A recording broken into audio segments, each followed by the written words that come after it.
Now that he's gone, we can get inside. Yes, let's do that.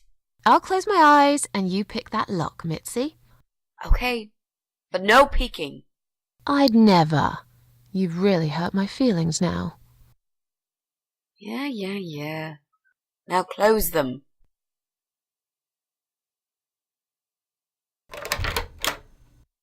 There, job done. Jesus, are these... Relax, Mrs. A. They're just Halloween masks. Oh, good. That's good.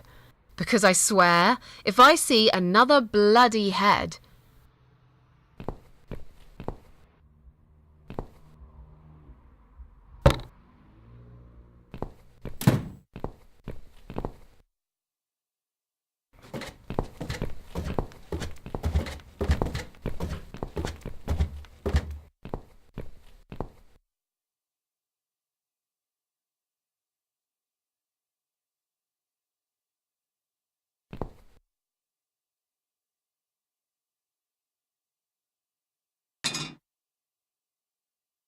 That'll teach you not to mess with the cat lady.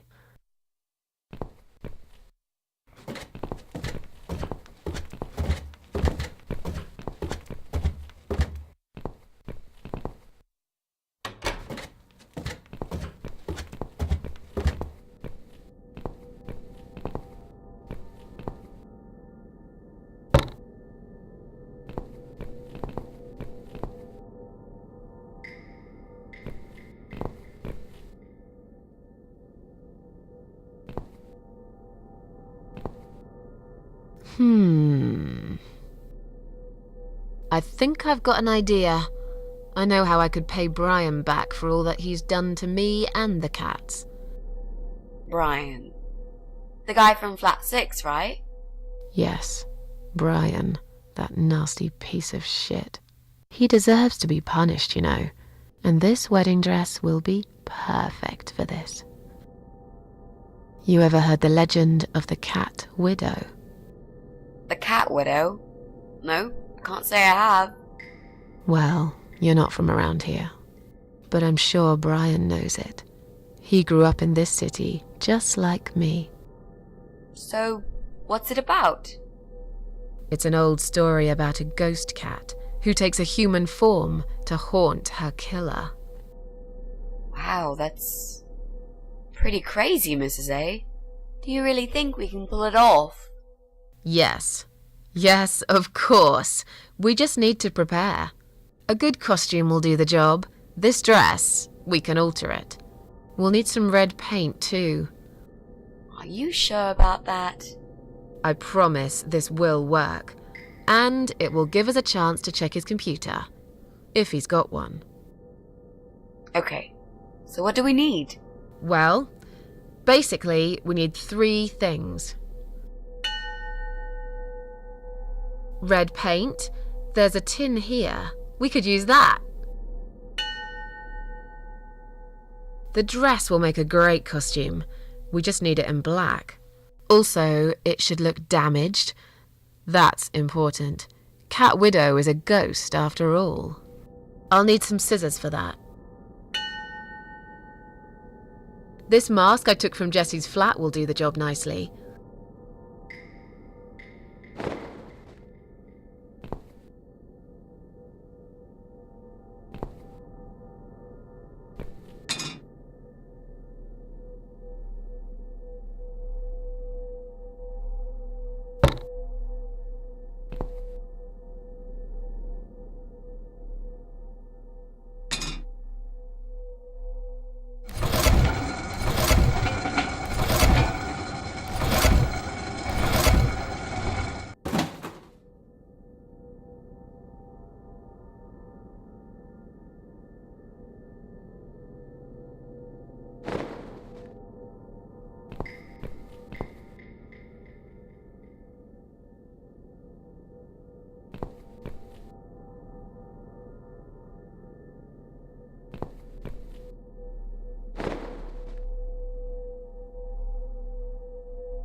We need to make some adjustments.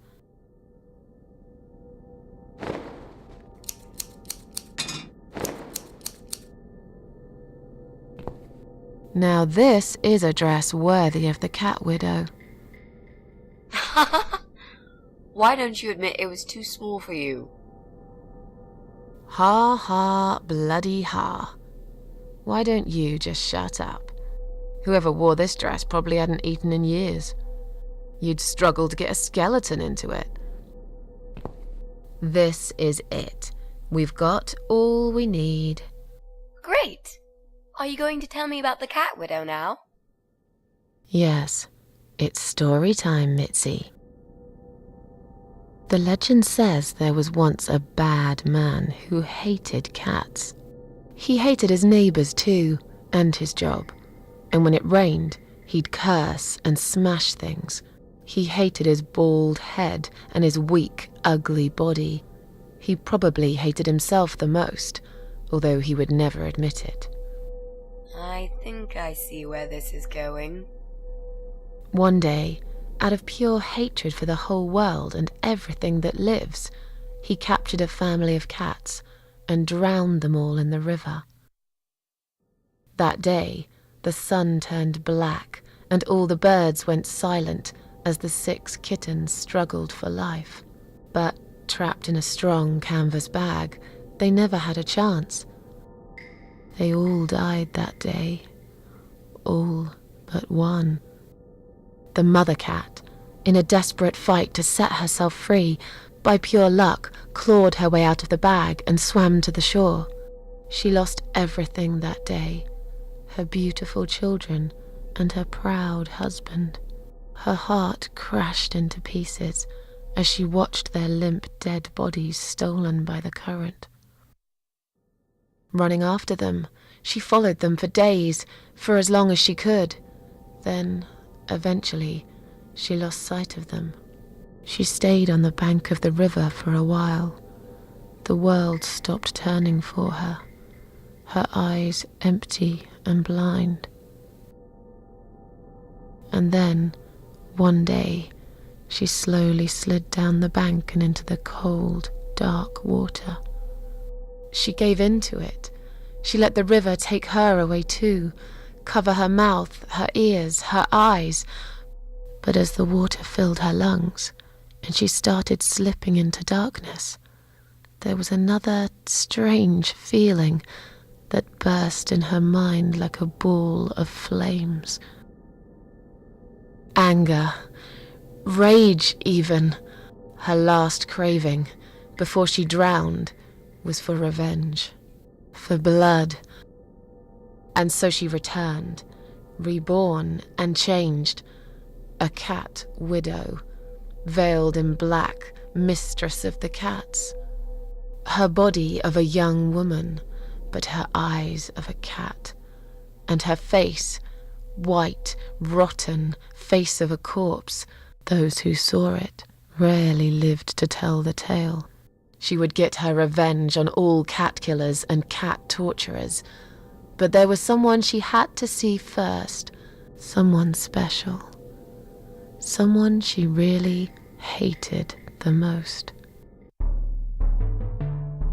As the evening came, it was strangely quiet in the man's flat. As he lived alone, he usually liked to fill the silence with the sound of radio or TV shows. But that night, he switched them all off, feeling anxious and tired after work.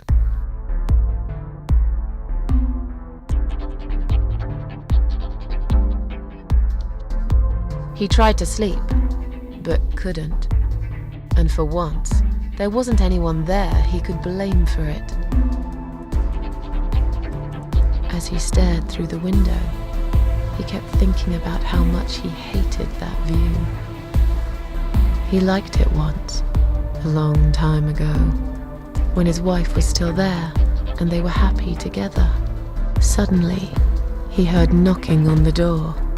Some part of him was glad, because that meant he could take it out on whoever decided to bother him.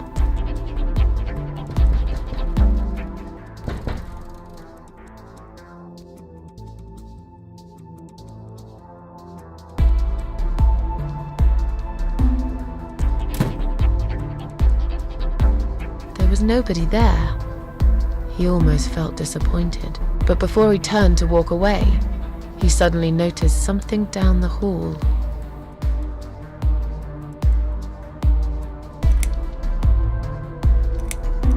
On a nearby wall, there was a giant shadow of a cat.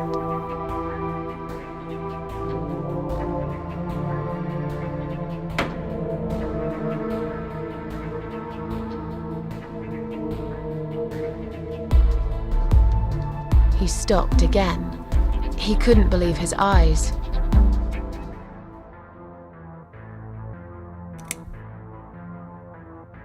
There was a cat's skull stuck on the seat of his bike.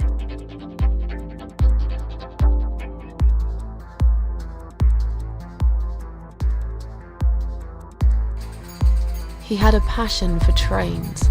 Although he hated being a train driver, he had always enjoyed watching them move. But now, his train model was moving all on its own.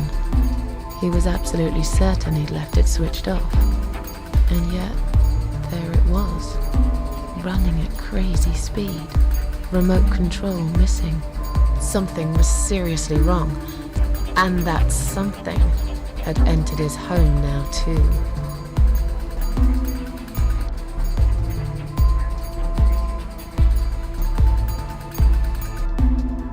He hoped he was just imagining things, tired as he was. But there was another surprise waiting for him in his bedroom. "Cat Widow is here," was written all over the wall.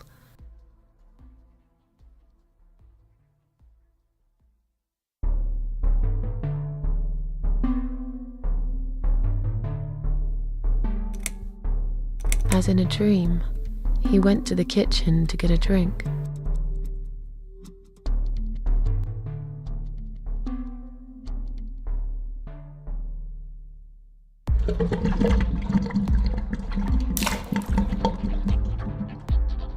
There was no water.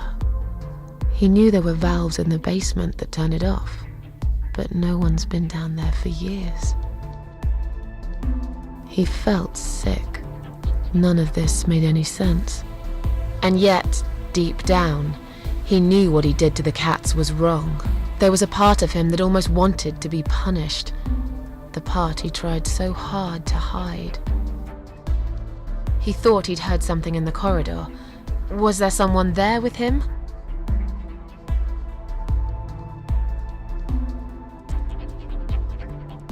His head was spinning. He felt ambushed, trapped, like an animal. He had to get out of there. Getting really scared now, he decided to call the police.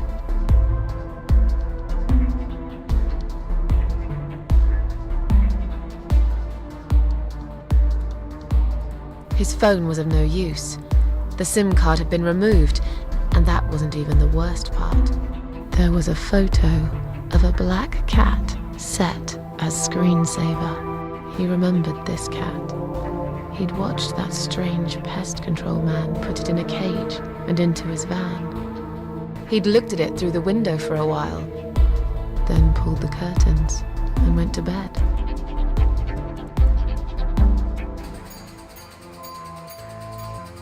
He stopped, paralyzed. He'd heard something right in front of him. A whisper. More like a purr. She was there, in the dark corner of his living room, waiting. Black veil covering that pale, dead face, and yet he could almost feel Cat Widow's eyes piercing through him.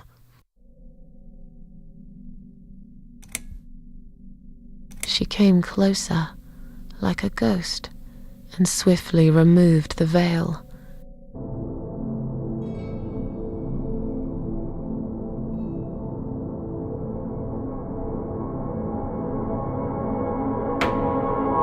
She came back for him, to take him to the river, to make him pay for what he'd done. As he looked into her eyes, he could feel the world spinning around him, his knees go weak, his pants suddenly wet around his crotch. As much as he hated life, he didn't want to die either. Inside, he was just a big, stinking coward. And then he fainted.